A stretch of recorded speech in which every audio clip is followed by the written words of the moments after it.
An evil cop ties two innocent black twins to a tree, convinced he's teaching them a lesson they'll never forget. But just 10 minutes later, his world comes crashing down. As guilt consumes him, his desperate cry for forgiveness reveals a secret so shocking, it will change everything. What could have happened in those 10 minutes to shatter his life forever? And will the twins find justice or something even more powerful? Before we get into the story, comment below where in the world you are watching from today.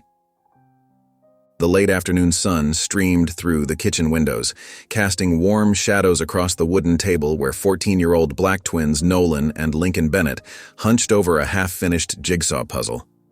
The twins worked in their usual way, Nolan methodically sorting pieces by color and pattern, while Lincoln tried fitting random pieces together, hoping for a lucky match. "That doesn't go there," Nolan said, reaching across to stop his brother from forcing two mismatched pieces together. "Look at the pattern. The blue gets darker on this side." Lincoln rolled his eyes but grinned. "You take all the fun out of it, bro. Sometimes you gotta trust your gut." "Your gut's been wrong about the last 6 pieces," Nolan pointed out, but there was no heat in his words. This was their familiar dance, Lincoln's spontaneity meeting Nolan's precision. The sound of sock-covered feet padding across the kitchen floor made both boys look up. Their younger brother Theo bounded toward them, his blonde curls bouncing with each step. "Can I help, please?" His blue eyes sparkled with enthusiasm as he pulled up a chair. "Of course you can, little man," Lincoln said, ruffling Theo's hair. "We need someone to break this tie. Nolan thinks we should do all the boring sorting first." "Because it works," Nolan defended, but he was already sliding some pieces toward Theo. From the stove, Angela Bennett's humming filled the kitchen with warmth as she stirred a pot of her famous spaghetti sauce. The aroma of garlic and herbs wrapped around them like a comfortable blanket. She swayed slightly to her own melody, the wooden spoon moving in rhythm.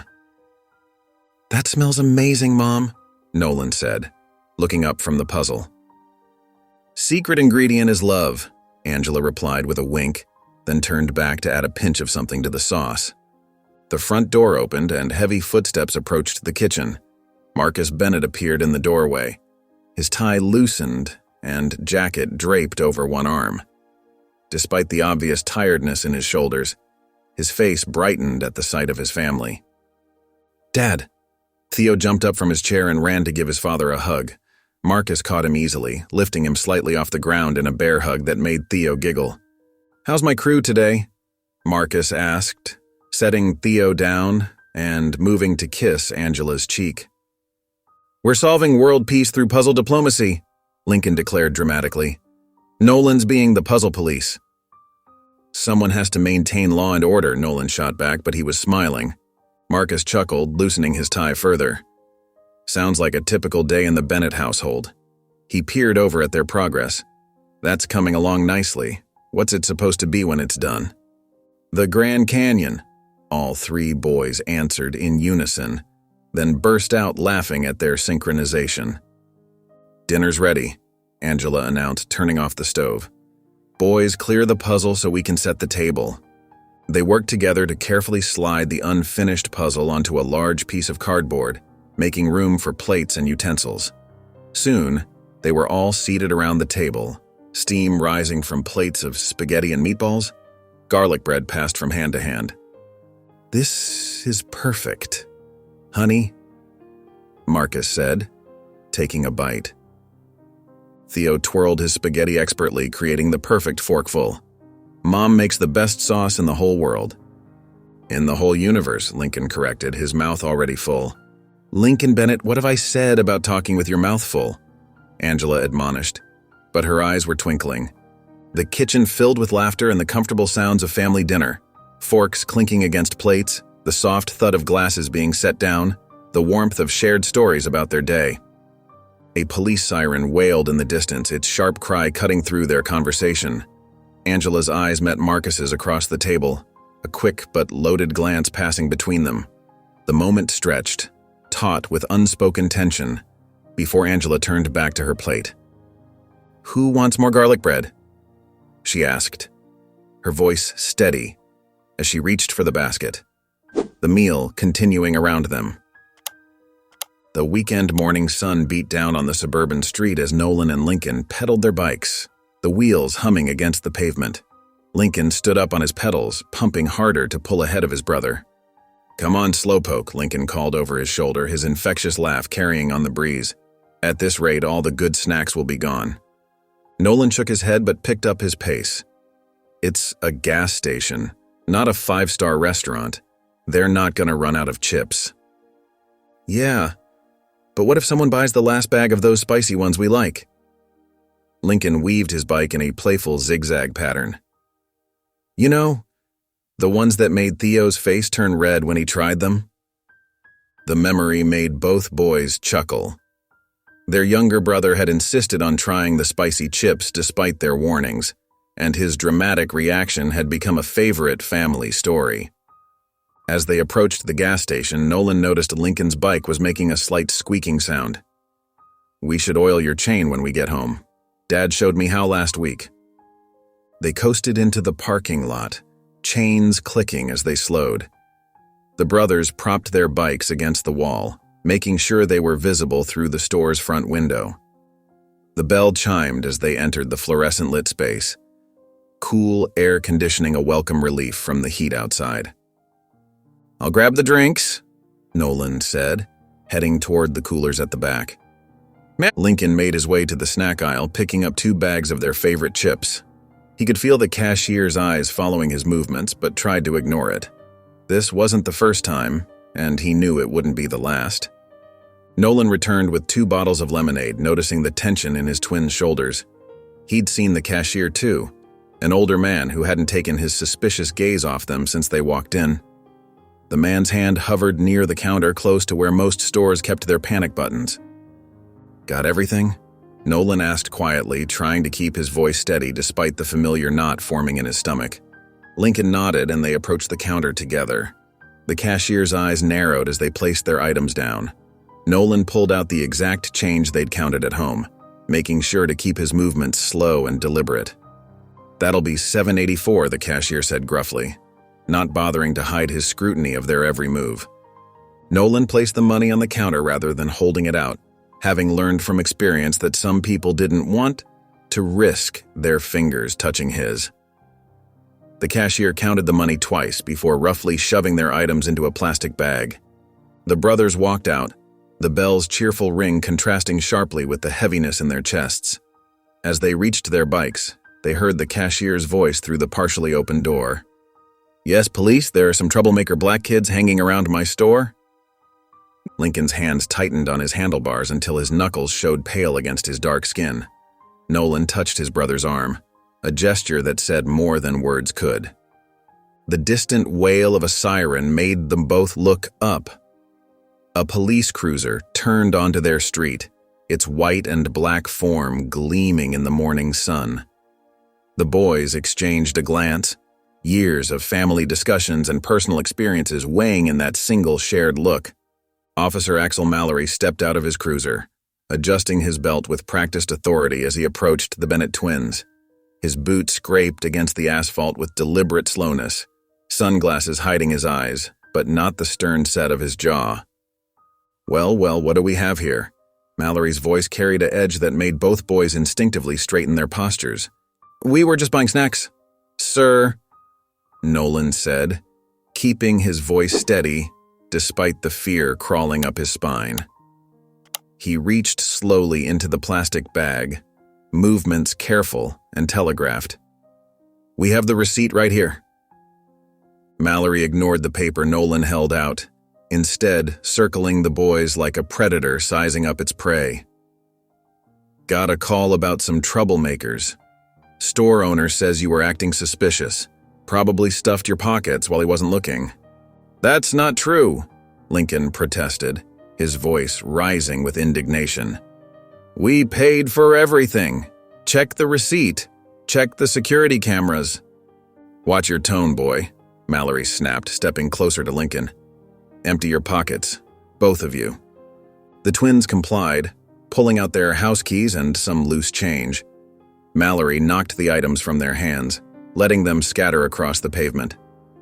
"Sir, please," Nolan tried again, fighting to keep his voice from trembling. "We didn't do anything wrong." Mallory's hand moved to his handcuffs. "On your knees. Hands behind your heads. Both of you." The brothers exchanged a terrified glance before complying. The rough asphalt bit into their knees as Mallory roughly cuffed them, ignoring their winces of pain.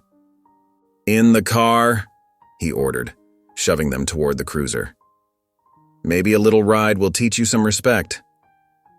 As he forced them into the back seat, Mallory's voice dropped to a menacing whisper. "Let's see how tough you are when someone else finds you."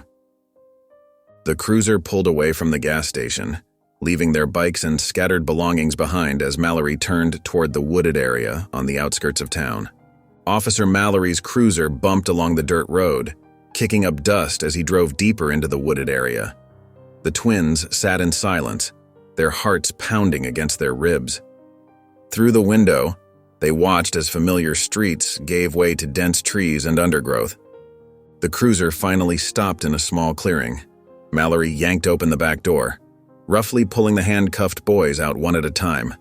The clearing was eerily quiet, broken only by the sound of birds and rustling leaves. "Please," Nolan said, his voice barely above a whisper. "Just check the security footage at the store.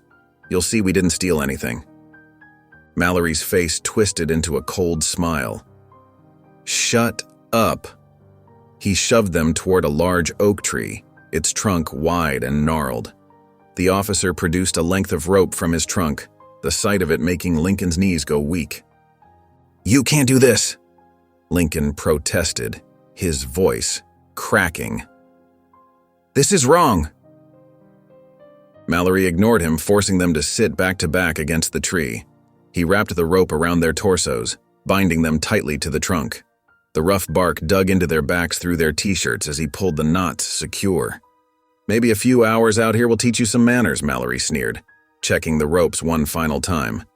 "Might make you think twice before causing trouble in my town." The twins struggled against their bonds, but Mallory had done his work well. The ropes bit into their arms, offering no slack for escape. "Someone will find us," Lincoln called out, trying to sound braver than he felt. "Our parents will look for us." Mallory laughed, the sound echoing through the trees. "Good luck with that." He walked back to his cruiser, boots crunching on fallen leaves. "Let's see if anyone can hear you all the way out here." The engine roared to life, and they watched helplessly as the police cruiser disappeared down the dirt road, leaving them alone in the clearing. The silence that followed was deafening. Lincoln's breathing became rapid and shallow. "Nolan, I can't believe this is happening." "We have to stay calm," Nolan whispered, though his own voice trembled. He could feel his brother's body shaking against his back. "We have to think clearly." A sob escaped Lincoln's throat, his tears falling freely now.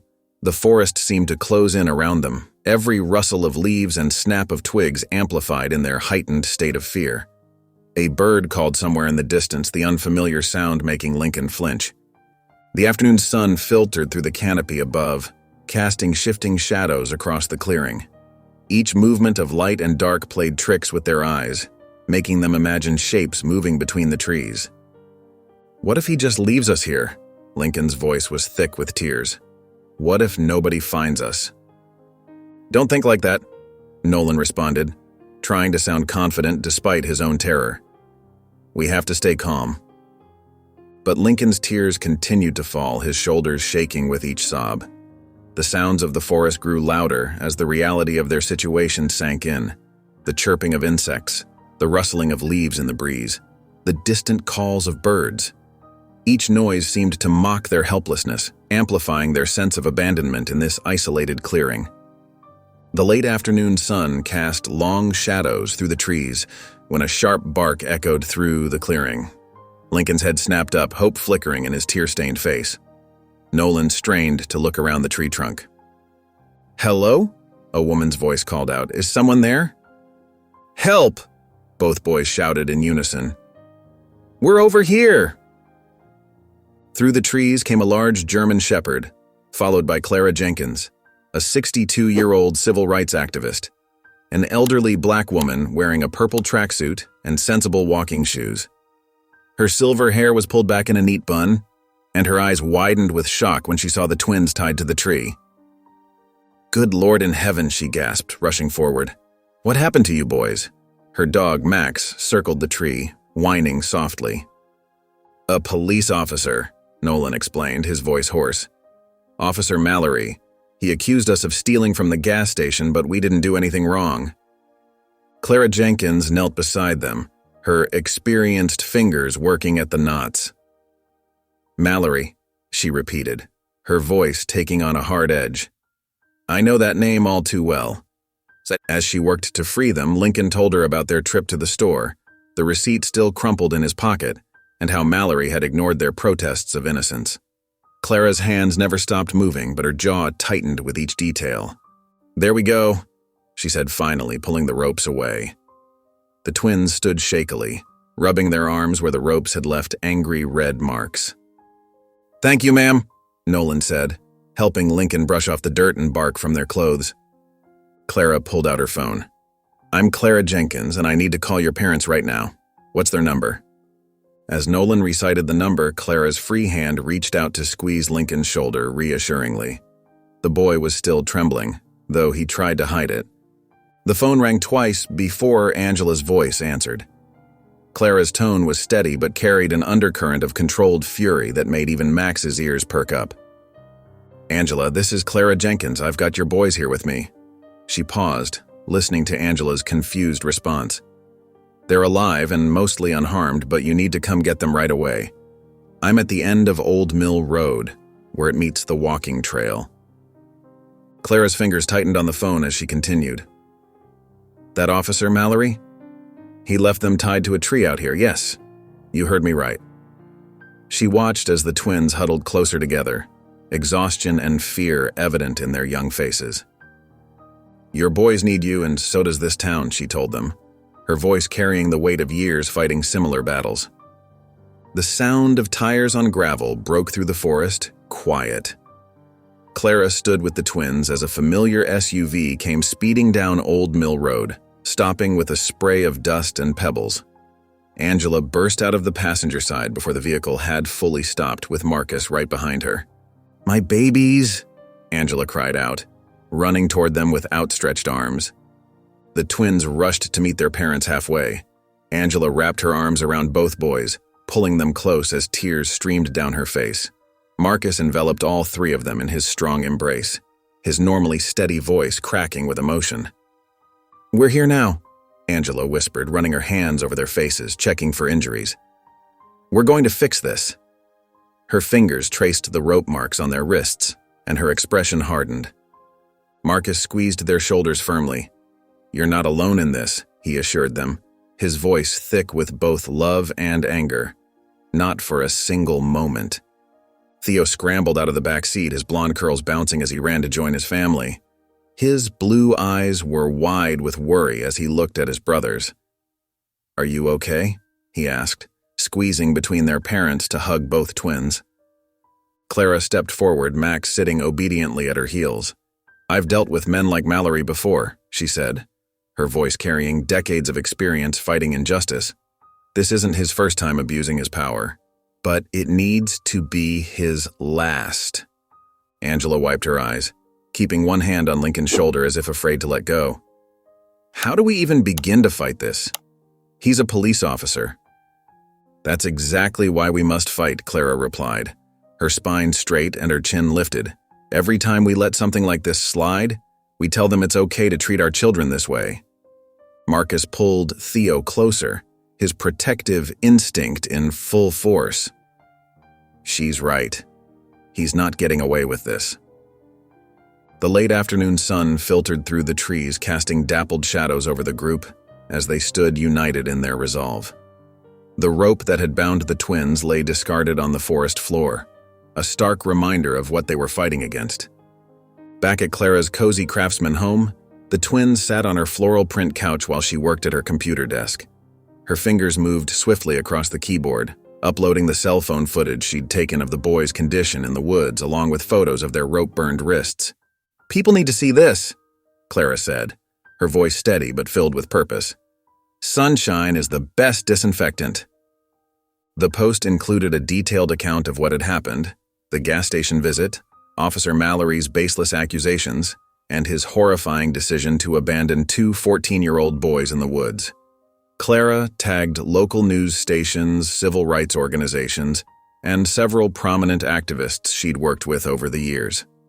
Within minutes, the first responses began trickling in, then dozens, then hundreds. "Look at this," Lincoln said, holding up his phone to show his brother. Comments flooded the screen. "This is absolutely horrifying. Those poor boys." "Officer Mallory needs to be fired immediately. Sending love and support to the Bennett family." National news organizations started reaching out to Clara, requesting interviews and additional information.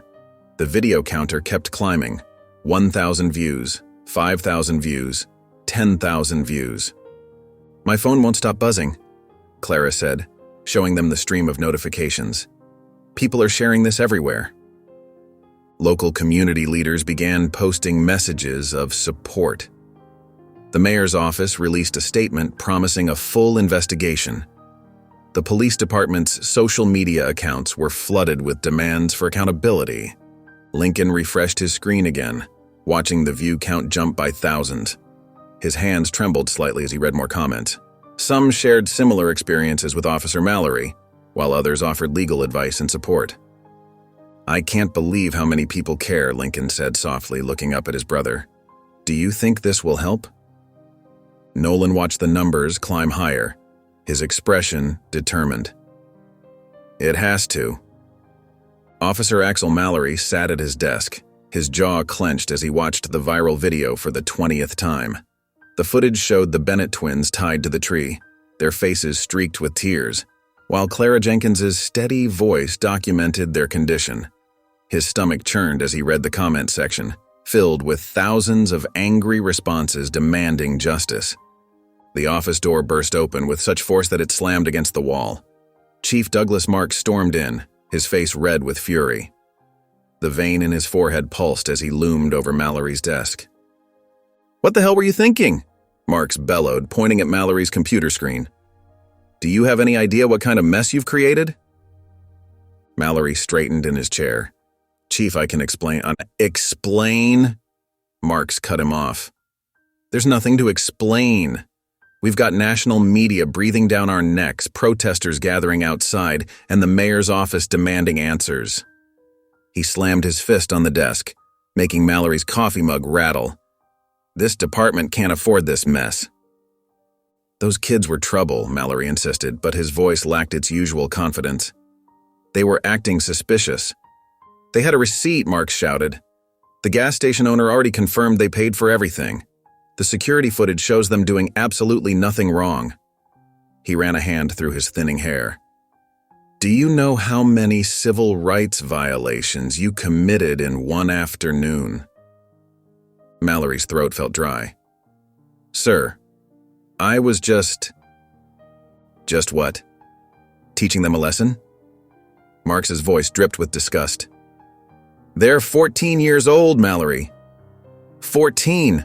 You left them tied to a tree in the woods." The chief pulled up a chair and sat down heavily, his anger giving way to exhaustion. "Internal Affairs is launching an investigation. The FBI's Civil Rights Division has been notified." He fixed Mallory with a hard stare. "You're suspended without pay, effective immediately. Turn in your badge and gun." Mallory's face flushed with anger. He yanked his badge from his belt and slammed it on the desk. His hands shook as he removed his service weapon and placed it beside the badge. "This is ridiculous," he muttered, standing up. "You're taking their side without even hearing mine." "Their side has evidence, Mallory," Marks replied coldly. "What's your side? That you felt threatened by two teenage boys buying snacks?" Mallory grabbed his personal belongings, shoving them into a box. His colleagues watched through the office windows, their faces a mix of shock and disappointment. As he headed for the door, Chief Marks called after him. "You better lawyer up, Mallory. This isn't going away." Mallory stormed through the precinct, ignoring the whispers and stares. He pushed through the front doors, where a small crowd of protesters had already gathered.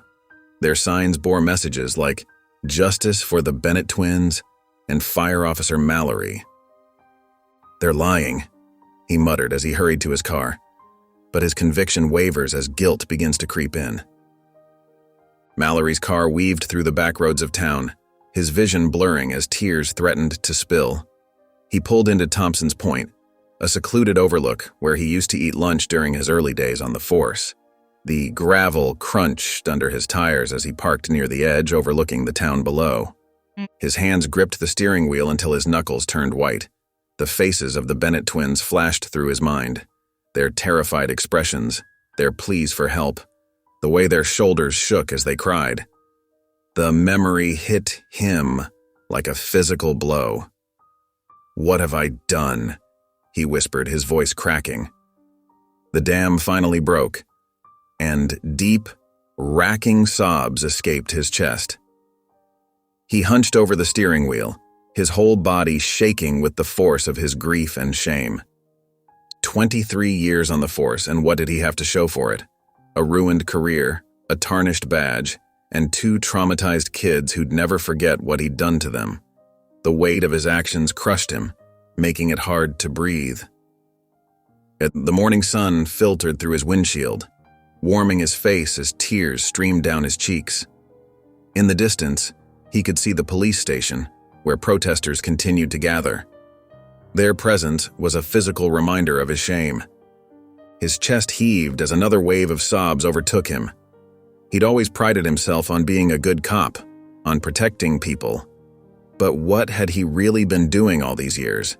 How many others had he hurt with his prejudices and assumptions? The truth hit him hard. He wasn't the hero he'd pretended to be. He was the villain in this story, the monster parents warned their children about. The realization brought fresh tears to his eyes.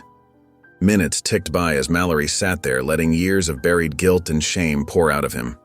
The sound of his crying filled the car, drowning out the morning birds and distant traffic. Finally, after 10 minutes of raw anguish, he wiped his eyes with the back of his hand. His throat felt raw, his chest hollow. But amid the emptiness, a small spark of determination flickered to life. "I have to make this right, he muttered, starting the car and turning back toward the station. The streetlights cast long shadows across the Bennett's front yard as Mallory's car pulled up to the curb. He sat there for several minutes, his hands trembling on the steering wheel. The house lights were still on despite the late hour, warm yellow rectangles against the darkness. Mallory took a deep breath and stepped out of his car. Each step up the walkway felt heavier than the last. The garden gnomes Marcus had painted with the kids seemed to watch him accusingly. Through the window, he could see movement. The family was still awake. His knock echoed in the quiet night. Seconds stretched like hours as he waited, his heart pounding against his ribs. The porch light flickered on, and the door opened to reveal Marcus Bennett's imposing figure. Marcus's expression shifted from curiosity to stone-cold anger. His jaw clenched, and his hands gripped the doorframe tightly. The warmth from inside the house spilled out into the night, but the atmosphere between them was frigid. "What do you want?" Marcus demanded, his voice carrying years of accumulated pain and distrust.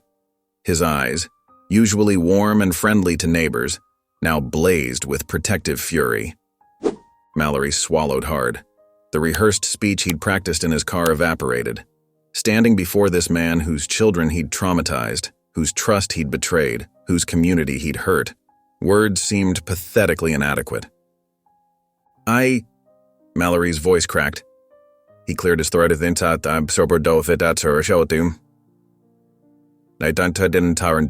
tried again, forcing himself to meet Marcus's stern gaze. "I came to apologize. I need to make this right." Marcus studied him for a long moment, his expression unreadable. Finally, he stepped back, opening the door wider. The gesture wasn't welcoming, but it was permission. Mallory stepped inside, aware that he was crossing more than just a physical threshold. The Bennett's living room felt smaller with Mallory's presence. He stood awkwardly near the fireplace, his police uniform a stark contrast to the warm family photos that lined the walls. Angela sat rigid on the couch, while Marcus remained standing, his arms crossed. "I know what I did was unforgivable," Mallory began, his voice hoarse. "Those boys, your sons, they didn't deserve any of it. I let my prejudices control me and I—" The creak of floorboards made him turn. Theo stood in the doorway, rubbing sleep from his eyes, his blonde hair tousled. He wore Superman pajamas and clutched a worn teddy bear. Mallory's words died in his throat. The color drained from his face as he stared at the boy. His hands began to shake, and he grabbed the mantel to steady himself. "He looks just like—" The whisper escaped his lips before he could stop it. Angela's posture changed instantly, like a mother bear sensing danger. "What are you talking about?" she demanded, her voice sharp enough to cut glass. Mallory couldn't tear his eyes away from Theo, who shifted uncomfortably under his gaze. The boy's features, the slope of his nose, the curve of his chin, were like looking in a mirror to the past. They were his mother's features, too. Mallory's throat felt dry. He looked at Angela, then Marcus, their confusion turning to dawning realization. "He's my son," he confessed, his voice trembling. "I left him at a hostel when he was a baby. I wasn't ready to be a father." The silence that followed was deafening. Theo's teddy bear dropped to the floor with a soft thud. Clara's small kitchen was warm and inviting, filled with the aroma of fresh coffee and cookies cooling on the counter. She sat across from Mallory at her weathered oak table, her eyes sharp and assessing as she listened to his story. "After Elizabeth died, my wife, I couldn't handle being a father," Mallory explained, staring into his untouched coffee. "I was young, barely 21. The pregnancy wasn't planned, and when his mother abandoned him right after birth," he swallowed hard. "I tried for 3 months, but every time I looked at him, I saw her leaving. I couldn't cope." Clara's expression remained neutral, though her fingers tightened around her mug. "So you left a helpless baby at a hostel?" "I made sure someone would find him quickly," Mallory said, his voice thick with shame. "I waited in my car until I saw them take him inside. I told myself he'd have a better life without me." "And then you became a police officer," Clara observed, her tone carefully measured. Mallory nodded. "I thought if I could protect others, maybe it would make up for what I couldn't do for him. But somewhere along the way, I let the job harden me. I started seeing threats instead of people." "Until you became the threat yourself," Clara said firmly. She leaned forward, her eyes boring into his. "This doesn't excuse what you did. If you're serious about making amends, you have to prove it." "I want to," Mallory insisted. "I need to. Seeing Theo, seeing what I did to his brothers, I can't live with myself if I don't try to make this right." Clara was quiet for a long moment, studying him. Finally, she pushed her chair back and walked to the window. The morning sun cast long shadows across her garden. "You need to build a relationship with Theo first," she said. "That boy deserves to know his story. But more importantly, he deserves to know you're truly sorry for abandoning him. You need to face your past, Officer Mallory, before you can even think about earning the community's forgiveness." Mallory's shoulders slumped as the weight of her words settled over him. He knew she was right. The road ahead would be long and difficult, but for the first time in years, he felt ready to walk it. "How do I even begin?" he asked softly. "By being honest," Clara replied. "With Theo, with yourself, and with everyone you've wronged. That's the only way forward." The evening sun cast long shadows through the Bennett's living room windows as Mallory stood awkwardly by the front door. His police uniform was gone, replaced by casual clothes that somehow made him look smaller, more vulnerable. Marcus stood with his arms crossed, positioning himself like a shield between Mallory and the rest of the house. "You've got some nerve coming back here," he said, his voice tight with controlled anger. "I know," Mallory replied, his eyes fixed on the floor. "But I need to talk to you and Angela about Theo." Haven't you done enough? Marcus's jaw clenched. First you terrorize our boys, and now you want to upend Theo's life too? Angela emerged from the kitchen, wiping her hands on a dish towel. Her expression was guarded as she observed the tension between the two men. Please, Mallory said softly. I want to explain everything to him. He deserves to know where he came from. You abandoned him once, Marcus shot back, his voice rising slightly. Why should we let you hurt him again? Mallory flinched at the words but didn't back down.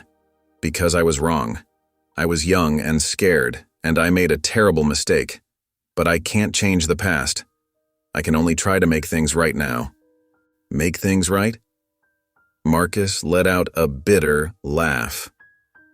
You left him at a hostel like he was nothing. We're the ones who've been there for every scraped knee, every nightmare, every birthday. We're his parents. I know you are, Mallory agreed quickly. I'm not trying to take that away. I just... He paused, struggling to find the right words. I want him to understand why, so he doesn't spend his life thinking he wasn't wanted. Angela stepped forward, placing a gentle hand on Marcus's arm. Her eyes were filled with a mix of concern and understanding as she looked at her husband. Because Theo deserves the truth, she said quietly. In the Bennett's living room, Mallory perched on the edge of the couch, his hands clasped tightly in his lap to hide their trembling. Theo sat across from him in an oversized armchair, looking small and uncertain. Angela stood by the doorway, her protective presence a silent comfort to her son. I was scared, Theo, Mallory began, his voice barely above a whisper. I didn't know how to be a father. He paused, struggling to meet Theo's eyes. Your mother, your birth mother. She died in a car accident when you were just 2 weeks old. Theo's fingers twisted in the hem of his t-shirt, but he remained silent, his blue eyes, so like his mother's, fixed on Mallory's face. I couldn't handle it, Mallory continued. The grief, the responsibility. I convinced myself you'd be better off without me. So I left you at that hostel, knowing someone would find you and give you the home I couldn't. The silence in the room felt heavy. Theo's face remained carefully blank, but his knuckles were white where they gripped his shirt. Without a word, Theo stood up and walked out of the room. His footsteps echoed up the stairs, followed by the soft click of his bedroom door closing. Angela stepped forward, her expression a mix of sympathy and disappointment. It's going to take more than words, she said quietly. Later that evening, Mallory sat in Clara's small office at the community center, his head in his hands. The setting sun painted the walls in shades of orange and gold as he spoke about Sarah, his late wife. She was so excited about being a mother, he told Clara, his voice rough with emotion. When she died, I fell apart, started drinking, pushed everyone away. I couldn't look at Theo without seeing her face. Clara listened patiently, her weathered hands folded on her desk. Grief can make us do terrible things, she acknowledged. But it doesn't excuse them. What matters now is what you do to make it right. Mallory nodded, straightening in his chair. I want to help, he said. Not just with Theo, but with everything. The community, the kids. I need to do better. The youth empowerment program needs volunteers, Clara suggested. Show them through actions, not just words, that you're committed to change. Mallory thought about Nolan and Lincoln, about Theo, about all the young lives he could impact. I'll do it, he said firmly. Whatever it takes to make amends. Clara's eyes held a mix of approval and caution. Remember, this isn't about easing your conscience. It's about being accountable and creating real change. I understand, Mallory replied. And for the first time in years, he truly did. The community center buzzed with activity as teenagers gathered for the youth empowerment program. Mallory stood near the entrance, helping Clara set up chairs for the afternoon session. His police uniform was gone, replaced by casual jeans and a plain blue t-shirt that made him look more approachable, though tension still filled the room at his presence. Parents lingered longer than usual, watching him with suspicious eyes. Some whispered among themselves, while others kept their children close. The viral video of what he'd done to Nolan and Lincoln Bennett was still fresh in everyone's minds. "Remember to take it slow," Clara advised quietly as she passed by with a stack of papers. "Trust takes time to rebuild." Mallory nodded, focusing on arranging the chairs in a circle. His hands moved mechanically while his mind raced with doubts. Each suspicious glance felt like a judgment he deserved. A woman in her mid-30s approached him, her steps deliberate and firm. He recognized her as Mrs. Thompson, mother of one of the program's regular attendees, James. Her arms were crossed, and her expression was hard as stone. "Oh, you don't belong here," she said, her voice carrying across the room. The casual chatter died down as others turned to watch. "How dare you show up here after what you did to those boys?" Mallory's hands stilled on the back of a chair. The metal felt cool under his sweating palms. He could feel every eye in the room on him, parents, children, and Clara, who watched from across the space but didn't intervene. Mrs. Thompson continued, her voice trembling with anger. "Our children come here to feel safe, to learn and grow. How can they do that with you around? The man who tied 2 innocent boys to a tree and left them?" The silence in the room was deafening. Mallory's throat felt dry, but he forced himself to meet her gaze. He thought of Theo, of Nolan and Lincoln, of all the times he'd let his prejudices guide his actions. "You're right," he replied, his voice steady despite the shame burning in his chest. "But I'm here to prove I've changed." The kitchen was filled with the warm aroma of Angela's homemade lasagna as the Bennett family gathered around their wooden dinner table. Steam rose from their plates while Marcus helped serve everyone, the routine, familiar, and comforting despite the weight of what they needed to discuss.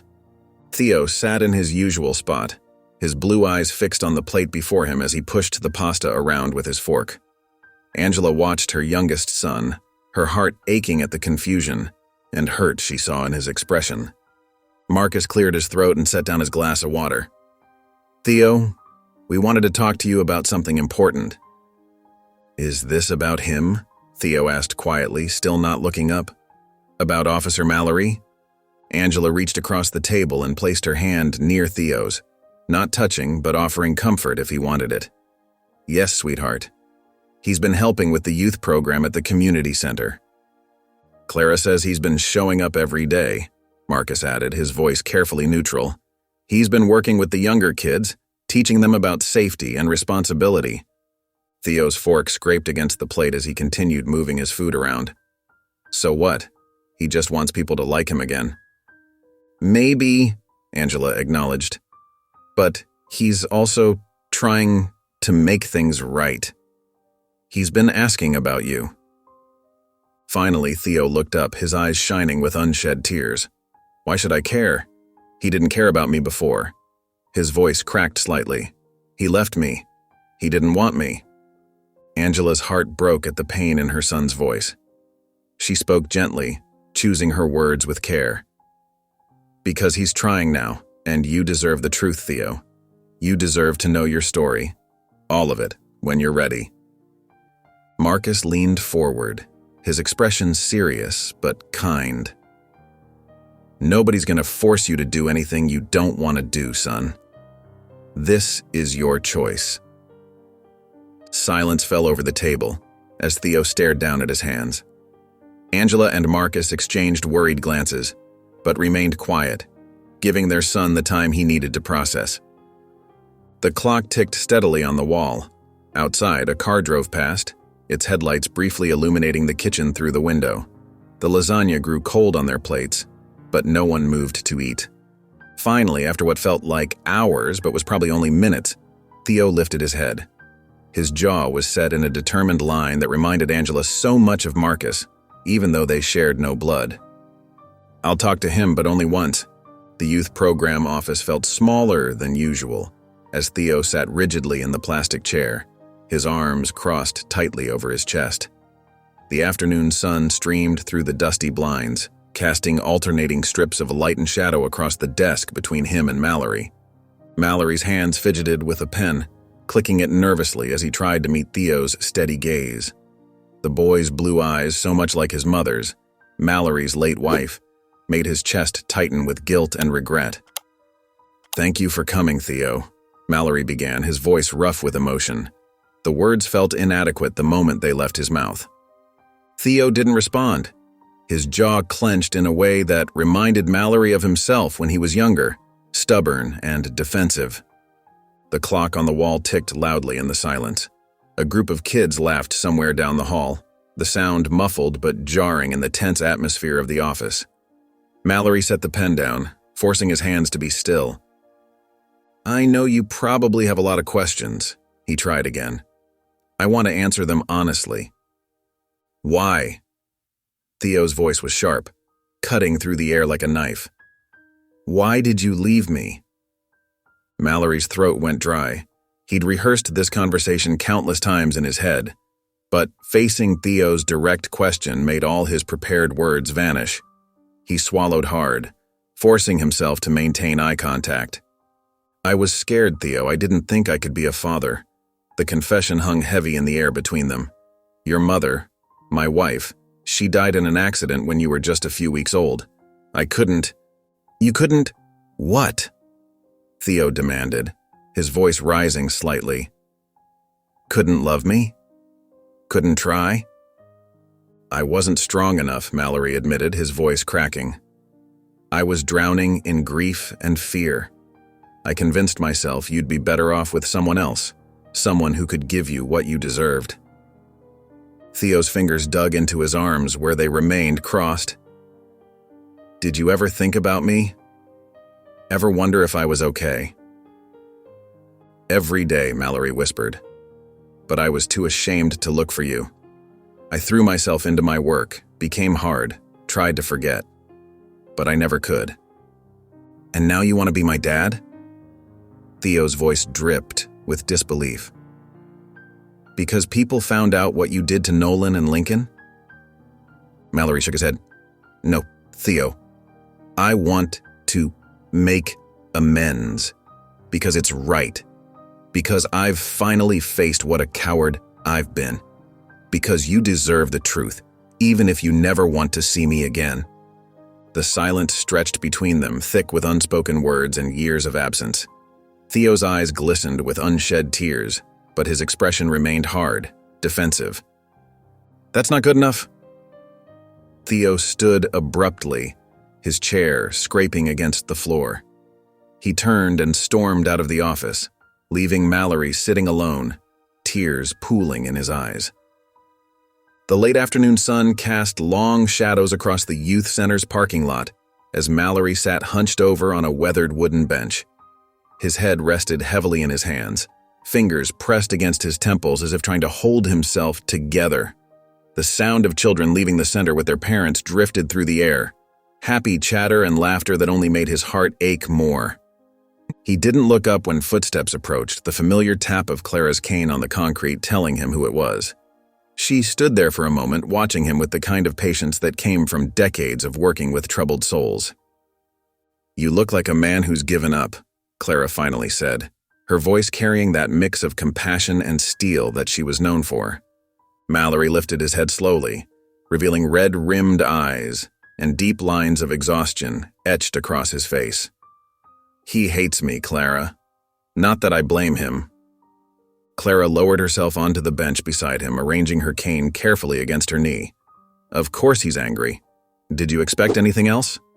"No," Mallory admitted, his voice rough, but seeing that hurt in his eyes and knowing I caused it.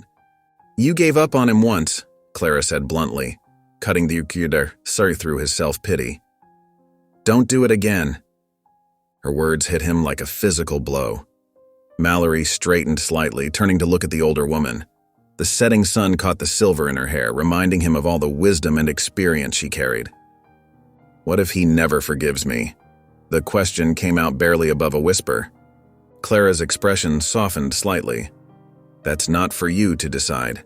Your job isn't to earn forgiveness, it's to show up, to be present, to prove through actions that you're not the same man who walked away." Mallory rubbed his face with both hands, as if trying to wipe away years of mistakes. "I don't know how to do this, Clara. I don't know how to be what he needs."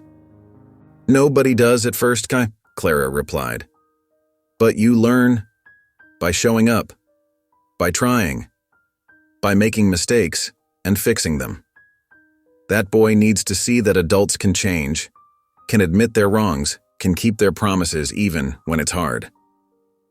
The truth of her words settled over him like a heavy blanket. Mallory sat up straighter, something shifting in his expression. The defeat in his eyes began to give way to something else. Determination, maybe, or resolve. "You're right," he said quietly. He stood up, his movements deliberate and purposeful. "I'll keep showing up. He deserves that much." The youth center's main room hummed with energy as kids and parents filled the rows of folding chairs. Handmade posters decorated the walls, bearing messages like "Speak Up" and "Your Voice Matters" in bright, bold letters. At the front of the room, Nolan and Lincoln Bennett stood behind a small podium, shuffling their note cards and exchanging quiet words of encouragement. "You've got this," Nolan whispered to his brother, noticing Lincoln's fingers drumming nervously against the podium. Lincoln took a deep breath and nodded. "Together, right?" "Always," Nolan replied with a reassuring smile. As the clock struck 4, Nolan stepped forward to address the crowd. His voice, clear and confident, carried throughout the room. "Welcome, everyone. Today, my brother and I want to talk about something really important: speaking up for ourselves and others." Lincoln joined him at the microphone. "We learned the hard way that staying quiet doesn't help anyone, but we also learned that when we raise our voices together, people listen." The brothers took turns sharing their story, carefully leaving out the more frightening details for the younger audience. They focused instead on how they'd turned their experience into something positive, teaching other kids how to advocate for themselves safely and effectively. "Remember," Nolan said, "it's not about being loud, it's about being heard." A young girl in the front row raised her hand. "But what if people don't want to listen?" Lincoln smiled gently. "That's why we need to stick together. One voice might be easy to ignore, but many voices? That's harder to dismiss." The room filled with enthusiastic nods and murmurs of agreement. Parents leaned forward in their chairs, many recording the presentation on their phones. Some wiped away tears as they watched these two young boys, not much older than their own children, speaking with such wisdom and courage. Near the back of the room, Mallory stood quietly, his police uniform replaced by casual clothes. He watched as the twins led the group through role-playing exercises, teaching them how to handle difficult situations with confidence and dignity. Their maturity and resilience struck him deeply, knowing he had once underestimated them so terribly. The door creaked softly as Angela entered, Theo trailing behind her. They paused in the doorway, taking in the scene. Angela's face glowed with pride as she watched her older sons leading the workshop. Theo hesitated for a moment, his eyes scanning the room until they landed briefly on Mallory. He quickly looked away, but instead of leaving, he followed his mother to a pair of empty chairs near the middle of the room. As Theo settled in beside Angela, his attention gradually shifted to his brothers at the front. A small smile tugged at his lips as Lincoln cracked a joke, making the whole room laugh. For the first time, he seemed to relax, his shoulders losing their tension as he became absorbed in the presentation. From his position at the back, Mallory felt a flutter of hope watching this small family moment. He didn't move closer or try to make his presence known. Instead, he stayed where he was, a quiet observer to the positive change these boys were creating in their community. A subtle smile crossed his face as he watched Theo lean forward in his chair, clearly engaged in his brother's workshop. The room continued to buzz with positive energy as Nolan and Lincoln moved into the final part of their presentation, the audience hanging on their every word. As parents and children began filtering out of the youth center, their excited chatter echoing through the hallway, Mallory stood near the exit. His hands were tucked into his pockets, and he shifted his weight from one foot to the other, watching as Theo helped stack chairs with his brothers. The fluorescent lights buzzed overhead as the crowd thinned out, Theo finished pushing the last chair into place and grabbed his backpack from the corner. As he turned toward the door, he found himself face to face with Mallory. Mallory's voice was gentle, barely above a whisper. "I'll be here whenever you're ready." Theo's fingers tightened around his backpack strap. His blue eyes, so much like Mallory's own, met his for a brief moment. The boy didn't speak or nod, but he didn't hurry away either. He stood there, his expression unreadable, as if trying to solve a difficult puzzle. The moment stretched between them, filled with unspoken words and questions. Finally, Angela's voice broke the silence. "Theo? Time to go, honey." Theo turned away from Mallory and walked to his mother's side. As they left the youth center, the setting sun painted long shadows across the parking lot. The drive home was quiet, with only the soft hum of the car's engine and the occasional rustle of Theo shifting in his seat. At home, Angela moved around the kitchen, preparing a light dinner of grilled cheese sandwiches and tomato soup. Theo sat at the counter, watching the cheese melt and bubble on the griddle. The familiar smell of comfort food filled the kitchen. "Mom?" Theo's voice was thoughtful as he stirred his soup with his spoon. "Yes, sweetie? I've been thinking about Officer Mallory." He paused, searching for the right words. "I don't hate him." Angela set down the spatula and turned to face her youngest son. His face was serious, his brow furrowed in concentration. There continued this day.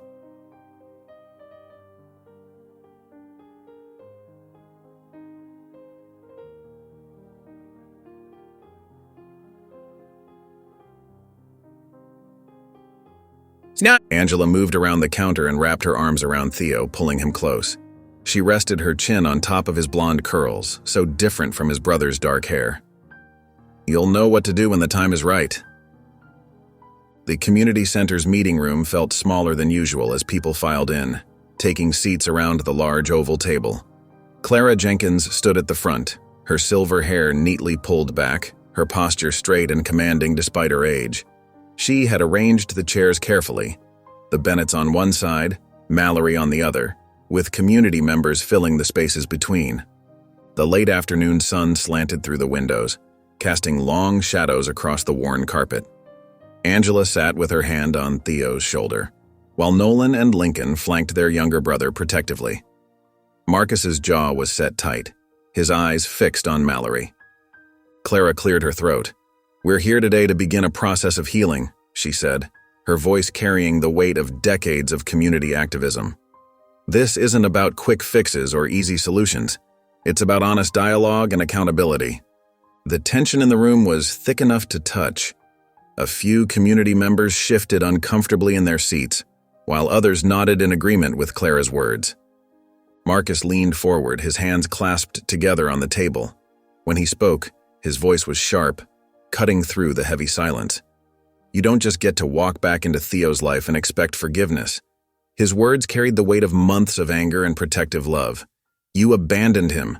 Then you terrorized his brothers. How do we know you won't hurt him again? Several heads nodded around the table. Mrs. Thompson, who ran the local bakery, muttered a quiet, "That's right," under her breath. Mallory sat still, accepting the weight of Marcus's words. His face showed the strain of the past months, new lines around his eyes, a slight slump to his shoulders that hadn't been there before. When he finally spoke, his voice was steady but humble. "You're right," he said, meeting Marcus's gaze directly. "I'm not asking for forgiveness. I haven't earned it." He glanced briefly at Theo before continuing. "But I'm not leaving again. I'll keep proving that. Every day." The youth program buzzed with its usual afternoon energy. Kids played basketball in one corner while others worked on art projects at folding tables. Mallory stood near the entrance, helping to organize supplies like he did every Tuesday and Thursday. His presence had become a familiar sight, though some parents still watched him with wary eyes. Theo sat at one of the tables, half-heartedly coloring a picture. He kept glancing up at Mallory, his small fingers tight around his crayon. After what felt like forever, he put the crayon down and walked over to where Mallory was stacking boxes. The normal chatter of the room seemed to fade as Theo approached. Mallory noticed him coming and set down the box he was holding, trying to keep his movements slow and careful, like approaching a nervous cat. "Can I?" Theo started, then stopped. He took a deep breath and tried again. "Can I ask you something?" Mallory nodded, his throat suddenly dry. "Of course, Theo. Anything." Theo's fingers played with the hem of his t-shirt, his eyes fixed on the floor. When he finally looked up, there was a mixture of hurt and curiosity in his expression that made Mallory's heart ache. "Why didn't you ever come back for me?" The question hung in the air between them. Mallory felt his hands start to shake, and he had to resist the urge to look away from Theo's searching gaze. He owed the boy this much, to face him, to be honest. "Because I didn't think I deserved to," Mallory replied, his voice shaking despite his best efforts to keep it steady. He swallowed hard before continuing.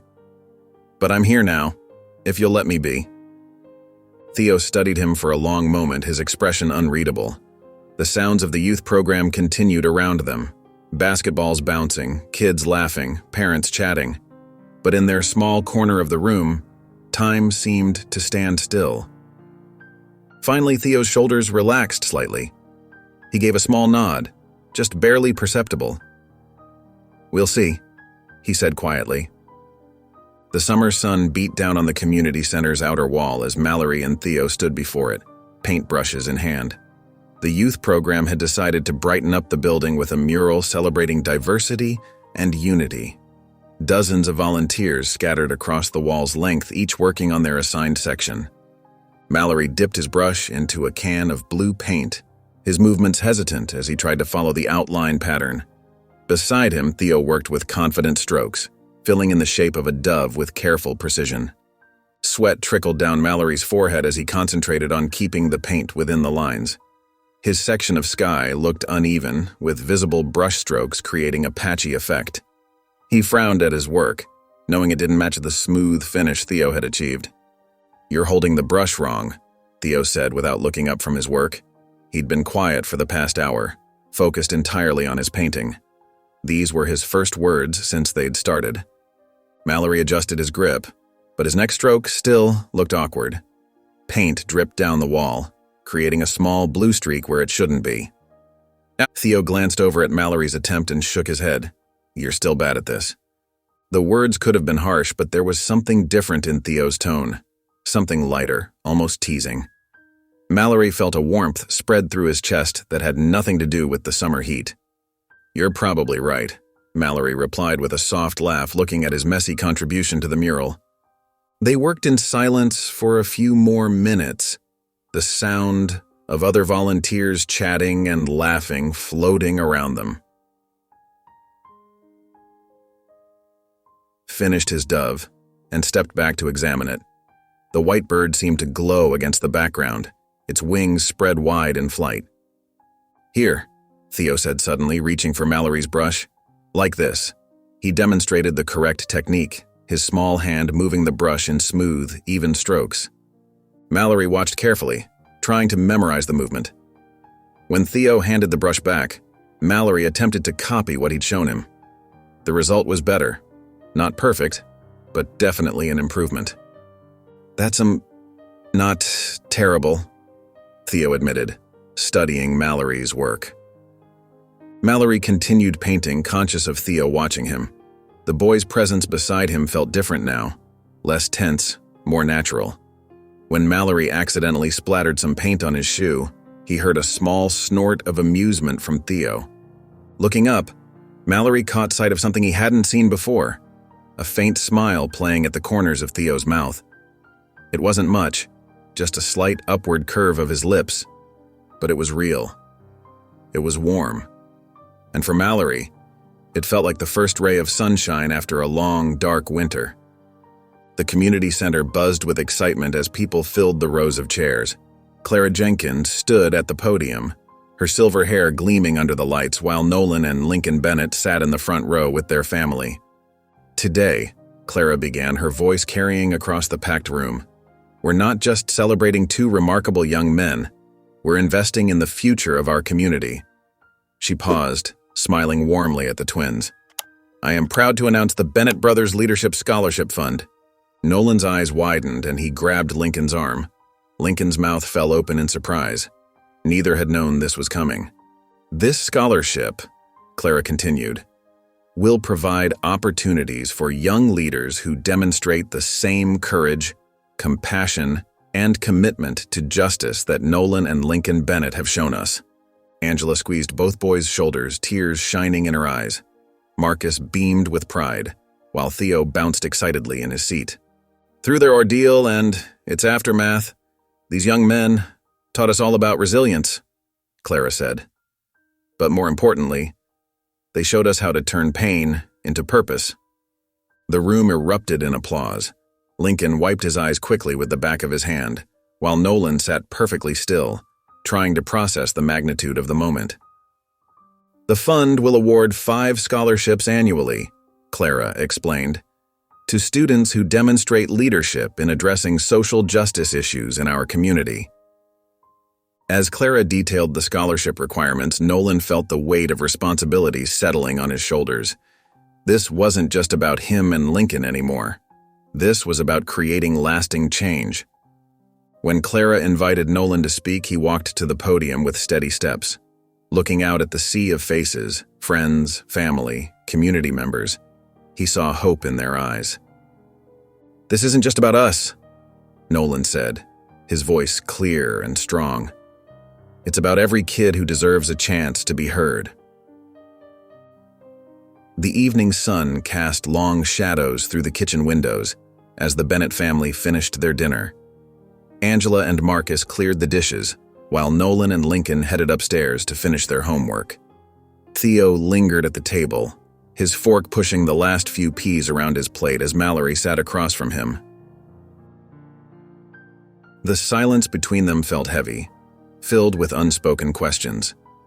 Theo had been thinking about this moment all day, gathering his courage. His small hands gripped the edge of the table as he finally looked up at Mallory. "Why should I believe you won't just disappear again?" Theo's voice was barely above a whisper, but his words carried the weight of years of uncertainty. Mallory's shoulders tensed. He'd been expecting this question, dreading it even, but knowing it would come didn't make answering any easier. He took a deep breath, his eyes meeting Theo's. "Because I know what it feels like to lose someone," Mallory said softly. His hands trembled slightly as he folded them on the table. "When your mother, my wife, died, I fell apart. I was young, scared, and I made the worst mistake of my life by walking away from you." Angela paused by the sink, her back turned but clearly listening. Marcus stood beside her, his hand resting gently on her shoulder. "I won't leave again, Theo," Mallory continued, his voice growing stronger with conviction. "Not if you'll have me. I've spent too many years running from my mistakes, and I can't do that anymore. I won't." Theo studied Mallory's face, searching for any sign of deception. His young features held a maturity beyond his years as he processed Mallory's words. The kitchen clock ticked loudly in the silence that followed. Finally, Theo straightened in his chair. His expression remained guarded, but there was a slight softening around his eyes. "Don't mess it up," he said quietly. The youth program bustled with activity as children and teenagers worked on various art projects scattered across folding tables. Sunlight streamed through the community center's windows, catching dust motes in its golden beams. Marcus Bennett stood near the entrance, his arms crossed as he watched Mallory help a young girl with her painting. The scene before him stirred conflicting emotions. Over the past few weeks, Mallory had shown up consistently, working with the kids and slowly earning their trust. But Marcus couldn't shake the protective instinct that had guided him for the past decade. Taking a deep breath, Marcus walked over to where Mallory was cleaning paintbrushes. The former officer looked up, tension visible in his shoulders as Marcus approached. "Can we talk?" Marcus asked, gesturing toward a quiet corner of the room. Mallory nodded, wiping his hands on a paper towel before following Marcus.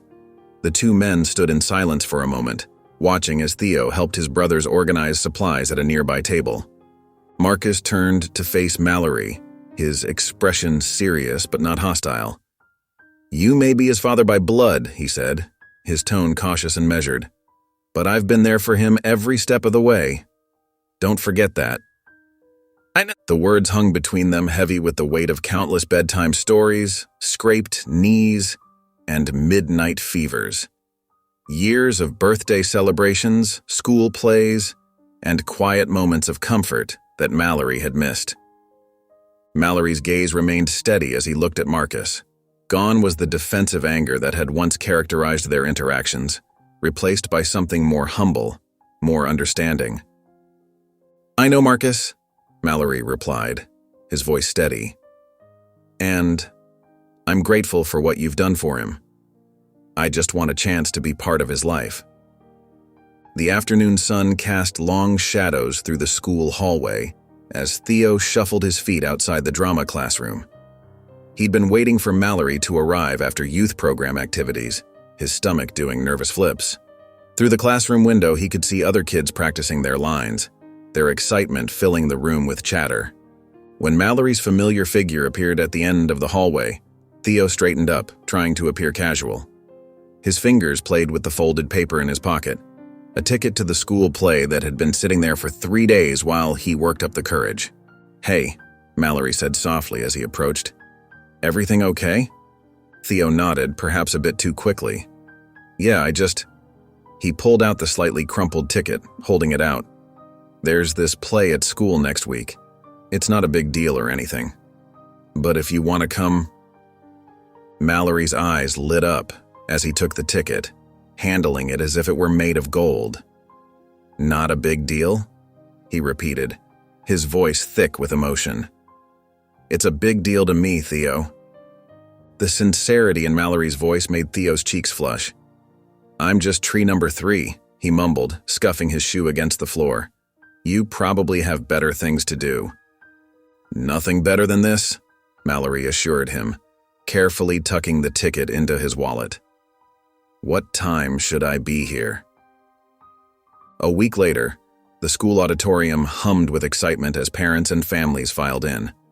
Mallory arrived early, choosing a seat near the middle where Theo would be able to see him clearly.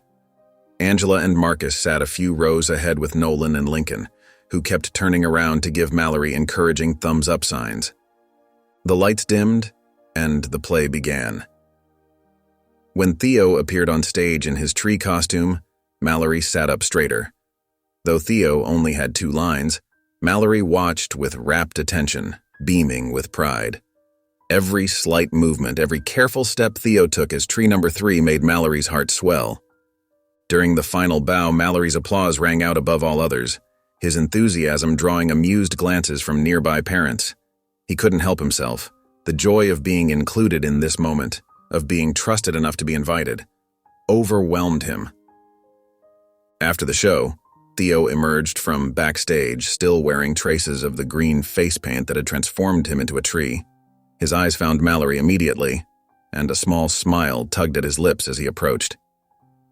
"You didn't have to embarrass me," Theo joked, his voice light and playful, a far cry from the guarded tone he'd used just weeks ago. Mallory chuckled, his eyes crinkling at the corners. "That's what dads are for." The conference hall buzzed with anticipation as hundreds of people filled the seats. Banners promoting police reform and community engagement hung from the walls, their bold letters catching the light from overhead. At the back of the stage, Nolan fidgeted with his tie while Lincoln paced, both dressed in crisp button-down shirts that Angela had carefully ironed that morning. "You ready?" Lincoln asked, his voice barely above a whisper. Nolan nodded, though his hands trembled slightly.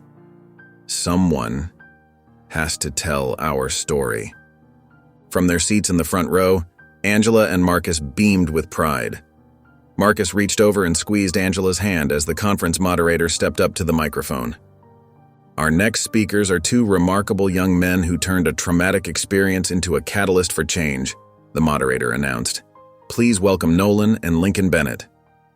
The twins walked onto the stage, their footsteps echoing through the hushed auditorium. Lincoln adjusted the microphone while Nolan pulled out their speaking notes, though they'd memorized every word. "6 months ago," Nolan began, his voice steady despite his nerves, "my brother and I went to buy snacks at a gas station. We had no idea that simple trip would change our lives forever. Lincoln stepped forward. We were accused of theft, despite having a receipt. We were handcuffed, driven to the woods, and tied to a tree, all because of the color of our skin. As they shared their story, the audience sat in rapt attention. Some wiped away tears, while others shook their heads in disbelief. Near the back of the hall, Mallory sat alone, his shoulders hunched as he listened to the boys describe that terrible day. "But this isn't just about what happened to us," Nolan continued, his voice growing stronger. "This isn't just about one officer or one incident. This is about making sure no kid has to go through what we did." Lincoln nodded, adding, "We're here because change is possible. We've seen it in our own community. We've watched people come together, speak up, and demand better. Our youth program has already helped dozens of kids find their voice," Nolan said. "We're building bridges between law enforcement and the community. We're creating spaces where everyone feels safe and heard." The twins shared a look before Nolan delivered their final message. "This isn't just about us. It's about making sure no kid has to go through what we did." The audience rose to their feet, applause thundering through the hall. Angela wiped tears from her eyes while Marcus stood tall, clapping with fierce pride. At the back, Mallory remained seated, his eyes fixed on the stage as he reflected on how far they'd all come. The journey from that terrible day in the woods to this moment of triumph and transformation.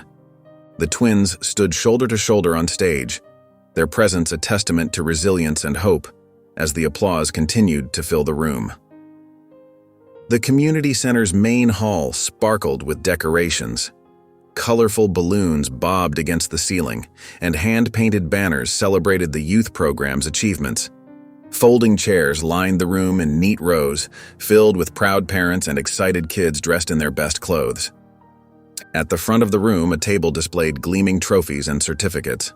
Mallory stood behind it, adjusting his tie nervously as he arranged the awards one final time. Beside him, Theo organized the name cards, his blonde hair neatly combed for the occasion. "Remember to smile," Theo whispered to Mallory, mimicking the advice his mom always gave before important events. "You look too serious." Mallory's face softened. "Look who's giving who advice now," he said with a quiet chuckle. As the ceremony began, they fell into an easy rhythm. Mallory would read out the names while Theo handed over the awards, both offering congratulations to each recipient. They worked together smoothly, like they'd been doing this for years instead of months. When little Sarah Martinez received her Most Improved award, Theo gave her an encouraging high five. Mallory watched the interaction, his heart swelling with pride at how naturally Theo connected with the other kids. During a brief pause between awards, Theo leaned over to Mallory. "You're not so bad at this anymore," he said with a grin, his eyes twinkling with genuine warmth. Mallory felt something shift in his chest. A feeling of acceptance he'd been hoping for but never quite expected to receive. "Thanks, kid," he replied softly. "That means a lot." They shared a laugh together, the sound mixing with the happy chatter filling the room. In that moment, their bond felt stronger than ever, built on small moments of trust and understanding that had gradually replaced the walls between them. The aroma of Angela's famous lasagna filled the Bennett home as everyone gathered around the dining table. The warm glow of the overhead light cast a cozy ambiance over the carefully set places, complete with the good china they usually reserved for holidays. Theo helped Angela bring the steaming dish to the table, while Nolan and Lincoln arranged the garlic bread in a basket. Mallory stood awkwardly near his chair until Marcus gestured for him to sit. "Did you guys hear about Kevin from my class?" Theo asked as he settled into his seat. "He tried to convince our teacher that his dog ate his homework. For real." Lincoln snorted. "That's nothing. Remember when Nolan tried to tell Mom that his science project grew legs and walked away?" "Hey," Nolan protested, reaching for the salad bowl. "I was 7, and that was a perfectly reasonable explanation at the time." The laughter around the table felt natural, easier than anyone had expected. Angela watched her family with quiet contentment, noting how Theo's shoulders relaxed as he bantered with his brothers. "The lasagna is incredible. Mallory said softly to Angela. "Thank you for having me here." "Mom's lasagna is legendary," Theo declared proudly. "She even won first place at the church potluck 3 years running." Marcus caught Angela's eye across the table, sharing a silent moment of appreciation for how far they'd come. Their family had faced unimaginable challenges, but here they were, breaking bread together. As dinner progressed, stories flowed freely. Nolan and Lincoln shared updates about the youth program's latest initiatives, while Theo excitedly described his upcoming school science fair project. "Maybe," Theo hesitated, glancing at Mallory. "Maybe you could help me with the display board? I heard you're good at design stuff." "I'd like that," Mallory replied, his voice thick with emotion. When the meal wound down, they cleared the table together, working in comfortable synchronization. Theo insisted on showing Mallory his collection of science medals before he left, while Angela packed up leftover lasagna in containers.